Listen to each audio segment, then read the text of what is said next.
ठीक है, ये देखो पार्ट 2 का पोयम जो है, फोर्थ पोयम है, चौथा पोयम है। यहाँ ऑडे टू ऑटोमन जो चैप्टर है, ये जो कविता है, कहा है कि ode to autumn is a very nice poem, बहुत ही सुंदर कविता है। विच इज कंपोज, जिसकी रचना की गई है, लिखी गई है किसके द्वारा? Bye John Keats. यह ऑब्जेक्टिव बन जाएगा, किसके द्वारा? जॉन कीट्स के द्वारा लिखा गया है। He was born in 1795 in London and he died in 1821। यानी मात्र 26 वर्ष की उम्र में ये डेथ कर गए थे। यानी हम लोग से भी कम उम्र में ये डेथ किए थे। हाँ हाँ, देखिए ना आप, 95 में जन्मे थे, 21 में डेथ कर गए। The poet was a great lover of nature। कवि जो थे प्रकृति के बहुत बड़ा प्रेमी थे। कवि जो थे प्रकृति के बहुत बड़ा प्रेमी थे। In this poem, इस कविता में the poet describes, कवि वर्णन करते हैं the beauty of music of Ottoman in a series of memorable picture। यानी कवि जो है यादगार तस्वीर की एक श्रृंखला के रूप में, यादगार तस्वीर की एक श्रृंखला के रूप में शरद ऋतु के संगीत और सुंदरता को वर्णन करते हैं। शरद ऋतु के संगीत और सुंदरता को वर्णन करते हैं। कैसा संगीत क्या होता है? यानी इस मौसम में जो पक्षियों और जीवों के जो चहल पहल होते हैं, हवाएं के जो हवाएं जो चलती है, उसकी जो सनसनाहट की आवाज होती है, उन सारी चीजों की संगीत मान रहे हैं। नदी की जो लहरें होती हैं, जो लपलपाती हैं, उनकी आवाजों को भी मान रहे हैं संगीत। बकरी का मेमयाना, उसको भी क्या मानते हैं? संगीत मान रहे हैं। He says that, वे कहते हैं कि Ottoman is the season of mist. Ottoman जो है शरद ऋतु जो कैसा है? कुहासाओं का मौसम है। ऐसा मौसम है, कुहासाओं का मौसम है। एंड रिपेनिंग ऑफ फ्रूट्स, फलों का पकने का मौसम है। इस मौसम में जो फल पकता है धीरे धीरे ही पकता है, लेकिन इसका स्वाद ही अलग होता है। और एक गर्मी के दिनों में, जब समर में अगर फल खाइएगा तो उसका जो फल का रहेगा वो ड्राई मिलेगा, थोड़ा सा सूखा हुआ मिलेगा, उस टाइप का। सर एक होगा जैसे बोले सर मैंगो, आम तो होता है, आम जो भी किया जाता है तो आप देखिएगा ये नहीं करवाइट से पकाया हुआ मिलता है, पेड़ से पका हुआ आम जब आपको मिलेगा तो उसको भी देखिएगा तो हल्का ड्राई जरूर हो जाता है लू वगैरह लगने के बाद। अरे तो फिर बरसात में वो मिलता है, तो बरसात का जो फल अगर मिलता है तो उसमें जो स्वाद अलग होता है। पानी का थोड़ा सा अंश ज्यादा होता है, मिठास उसका क्या होता है? कम हो जाता है। लेकिन इस सीजनों का जो मिठास होता है क्या होता है? अलग होता है, ज्यादा होता है।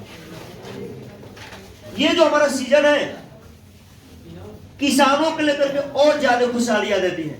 किसान इस सीजन में बहुत बढ़िया से खेती करते हैं, उपज होती है, इसमें दिन रात वो काम भी करते हैं, दिन में तो पता उनको नहीं चल पाता है। Autumn is a friend of the sun. देखिए कह रहा है कि ऑटोमन जो है वो क्या, सूर्य के एक दोस्त है। अब बताइए सूर्य का दोस्त क्यों कह रहा है? सूर्य के दोस्त इसलिए कह रहे हैं, अब गर्मी में कहिए कि गर्मी जो ग्रीष्म ऋतु सूर्य का दोस्त है, ये हो सकता है? ग्रीष्म ऋतु सूर्य का दोस्त नहीं, इसलिए नहीं हो सकता है कि ग्रीष्म ऋतु में क्या होता है कि सूर्य के जो तापमान इतना अधिक होता है कि लोग जो है उसको बर्दाश्त नहीं कर पाते, नहीं कर पाते, सह नहीं पाते।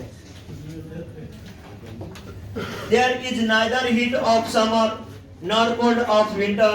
यानी ना ही इस मौसम में कड़क की ठंड पड़ती है और ना ही गर्मी जो होता है कड़क की गर्म होती है। यानी जो गर्मी का जो सीजन होता है, ना ही इस मौसम में ज्यादा गर्म है और ना ही ज्यादा ठंड होता है।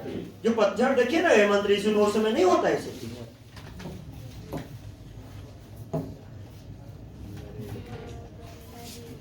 द रेज ऑफ द सन, सूर्य की जो किरणें हैं, सूर्य के किरणें मेक द फ्रूट्स फ्लेशी, यानी फलों को क्या बनाता है? गुददार बना देता है, फैट मोटा बनाता है, एंड टेस्टी स्वादिष्ट बनाता है। यानी इस मौसम में, इस मैंने ऑटोमन में ये कहा जाता है कि समर, ये जो सूर्य की किरणें हैं फलों को स्वादिष्ट मोटे और गूदेदार बनाता है।